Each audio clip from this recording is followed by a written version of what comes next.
I went downstairs. I was leaving the Pentagon, and an officer from the Joint Staff called me into his office and said, I want you to know, he said, sir, we're going to attack Iraq. And I said, why? He said, we don't know. And then I came back to the Pentagon about 6 weeks later. I saw the same officer. I said, why haven't we attacked Iraq? We still going to attack Iraq? He said, oh, sir, he says, it's worse than that. He said, he pulled up a piece of paper off his desk. He said, I just got this memo from the Secretary of Defense's office. It says we're going to attack and destroy the governments in 7 countries in 5 years. We're going to start with Iraq, and then we're going to move to Syria, Lebanon, Libya, Somalia, Sudan, and Iran. I said, is that a classified memo? I said, well, don't show it to me. He was about to show it to me. He said,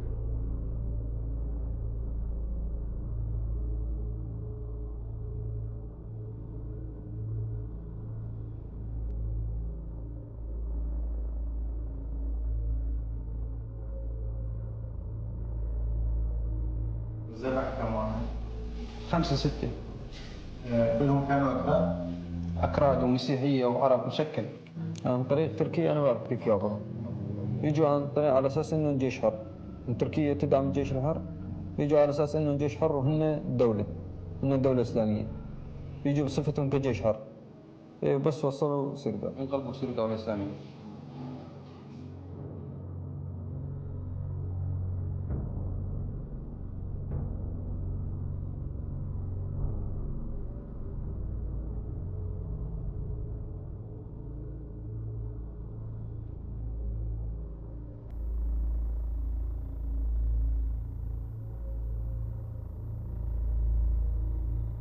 It's also possible that the pictures show the aftermath of a bombing attack which happened to hit a jihadi chemical weapons munition dump.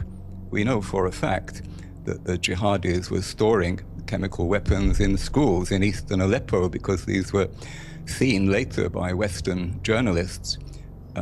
This is one distinct possibility. Who benefits? Clearly, it's not the Syrian regime or the Russians who are benefiting, and I believe it's highly unlikely that either were behind what's happened. He's been winning against ISIS and Al-Qaeda, particularly over the past 4 months. Who benefits? Well, what has changed right before this supposed attack? Trump said that he is retiring America's slogan, which is Assad must go.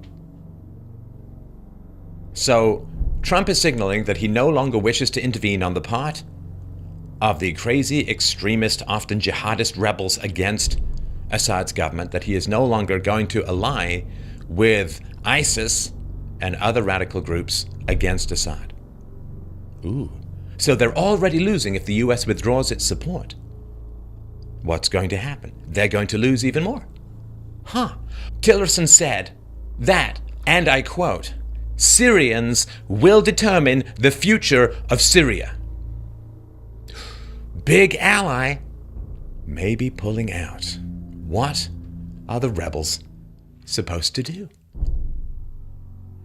Well, then you get this chemical attack, supposedly from the Syrian government.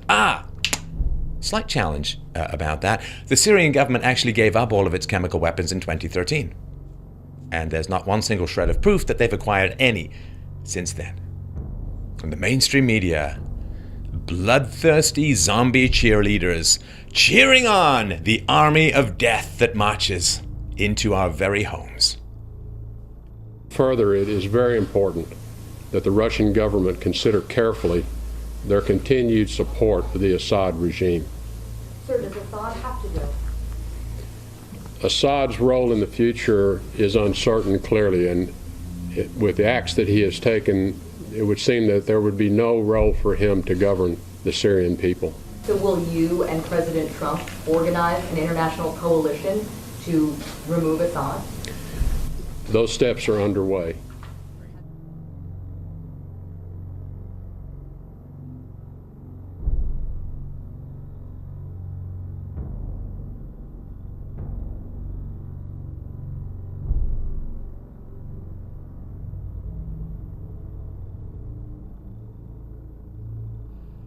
Who benefits?